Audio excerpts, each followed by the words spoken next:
Hi, and welcome back to my YouTube channel. I'm Anne Koopman, a leadership coach, facilitator, lecturer, speaker, and the host of the Lead Like You podcast. I empower emerging leaders to become courageous leaders and lead with authenticity, vulnerability, strength, and emotional intelligence. In today's episode, we're going to talk about how we can lead through uncertainty and change. And I'm going to share 4 tips how you can do that and support your team whenever it gets difficult. When we think about leading a team through change and uncertainty, it's really important that we acknowledge that as leaders, we also might be going through the same challenges that our team members are. We might feel unsure, stressed, a little bit scared of the change, and also we might not know what to do or what to say. And that is okay. The thing is, you don't need to have all the answers. Your team needs clear direction forward and clear communication. You need to be able to make a decision even though you might not have all the answers. But it is okay if afterwards you change your mind and you realize that a different way was the better way. Just share with your team and communicate openly why you're making this change now. You can only make the best decisions with what you know at that time.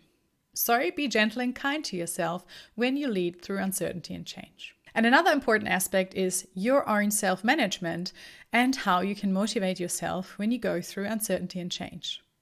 Make sure that you have your strategies in place to control your emotions and also motivate yourself, and have a resilient support kit that helps you to get back up when things get tough. And then you can lead your team effectively through the change. Gallup has defined 4 key components when we want to lead our teams effectively through uncertainty. And these components are trust, compassion, stability, and hope. Now let's talk through each component, and I'll explain you a little bit about what it means and what you can do to provide that to your team. When it comes to change and uncertainty, it's really important that your team can trust you.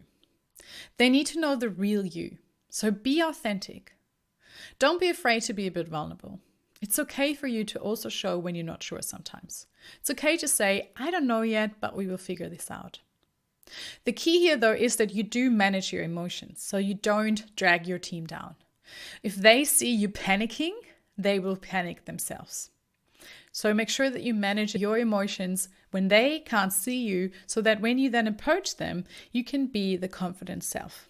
Of course, you can mention that you also had moments where you weren't quite sure, but share your strategies of how you overcame this and how you manage your emotions. That way you can use real stories from yourself to help them see how they can use these tactics for themselves. Make sure that you don't wear a mask, because trying to fake it or wearing a mask, they will see through it over time and they won't trust you. Make sure you deliver on what you said you would, and make sure you communicate clearly on the regular basis.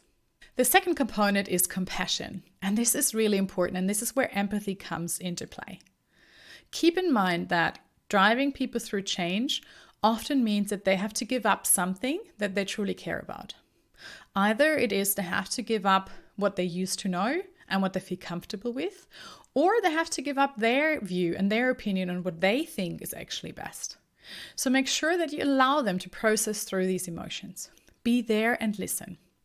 You don't always need to fix them or find a solution, but just showing that you listen and that you care is really key. Going through emotions when we're going through change and uncertainty is normal.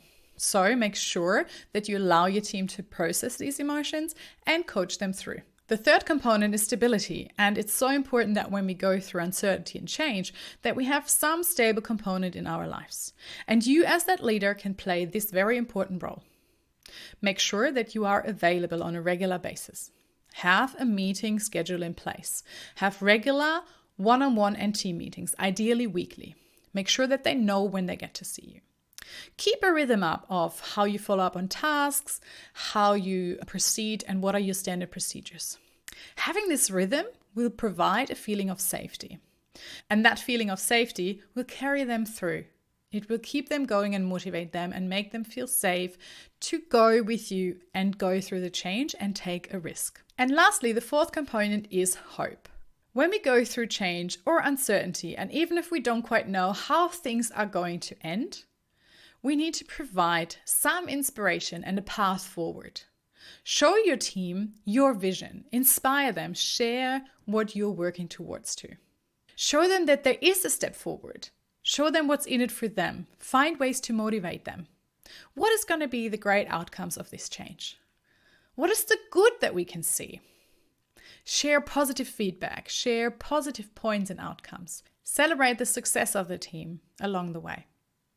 Make sure that you provide positive interactions. So these are the 4 components that Gallup has defined to guide our teams through uncertainty and change. They were trust, compassion, stability, and hope. Keep in mind that as humans, we are very resilient and adaptable.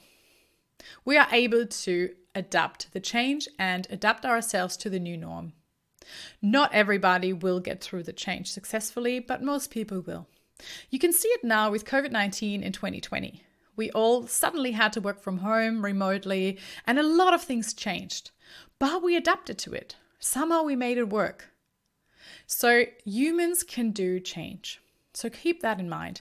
But make sure that you play the real important role as a leader by guiding them through the change. It takes a great leader to build a great team and to guide them through uncertainty.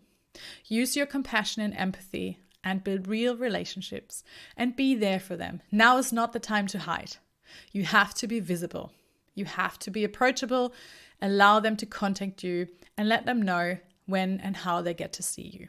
I hope you found these tips helpful. Let me know what resonated the most in the comments below, and make sure that you give me a thumbs up and subscribe to the video. I'm looking forward to hearing from you, and I see you in the next episode.